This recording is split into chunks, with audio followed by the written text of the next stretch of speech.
সংকট, গ্যাস, বিদ্যুৎ এবং জ্বালানি। আর আপনারা এটা জানেন যে এই সংকটটা আমাদের এই সরকার দায়ী না। জ্বালানি সংকট তৈরি হয়েছে মধ্যপ্রাচ্যের যুদ্ধের কারণে, এবং সেইটার বিকল্প বিগত সরকার করতে পারেনি। আর এই ধরনের সংকট দিনে দিনে এটা করা যায় না, এটা সময় লাগে। এবং আমরা সেই জায়গায় আমরা বহুমুখী যে সাপ্লাই চেন আমরা সৃষ্টি করছি। আমরা অনেক জায়গায় থেকে রাশিয়া, ফিলিপাইন, ইন্দোনেশিয়া এবং চায়না থেকে জ্বালানি নিয়ে আসার চেষ্টা করছি। বিদ্যুতের ব্যাপারেও কিছু দুর্ঘটনার কারণে সংকট তৈরি হয়েছে, তারপরে গ্যাসের ক্ষেত্রে হয়েছে। এটা আমাদের হাতের বাইরে ছিল, কিন্তু সরকার খুব সিরিয়াসলি টেক আপ করেছে। আশা করি খুব অল্প দিনের মধ্যেই এই সমস্যার সমাধান হয়ে যাবে। আর জনপ্রশাসন,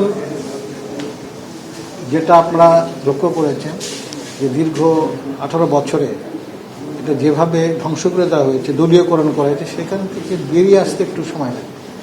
এবং আমরা আপ্রাণ চেষ্টা করছি এটার সব কিছু ঠিকঠাক করে একটু জায়গা নিয়ে আসার জন্য।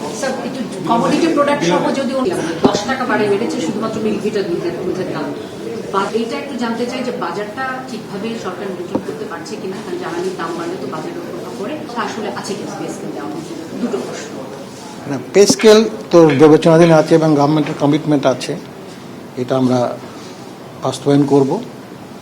এবং এটা চূড়ান্ত পর্যায়ে আছে, যে কোনো মুহূর্তে পে স্কেল ঘোষণা হতে পারে। বাজারে কিছু সমস্যা আছে, এটা আমরা চেষ্টা করছি। এটা আপনারা লক্ষ্য করছেন যে কিছু জ্বালানি এবং বিদ্যুতের কারণে হয়তো প্রোডাকশন চেইন একটু ডিস্টার্ব হয়েছে, এটা ঠিক হয়ে যাবে ইনশাআল্লাহ।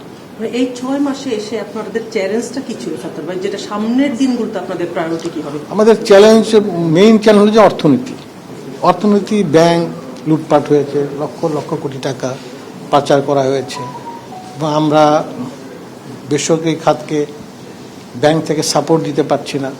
সব কিছুর জন্যই দায়ী হলো বিগত সরকার। এখন সেই জায়গা থেকে বেরিয়ে আসতে একটু সময় দিতে হবে, এটাই হলো মূল কথা।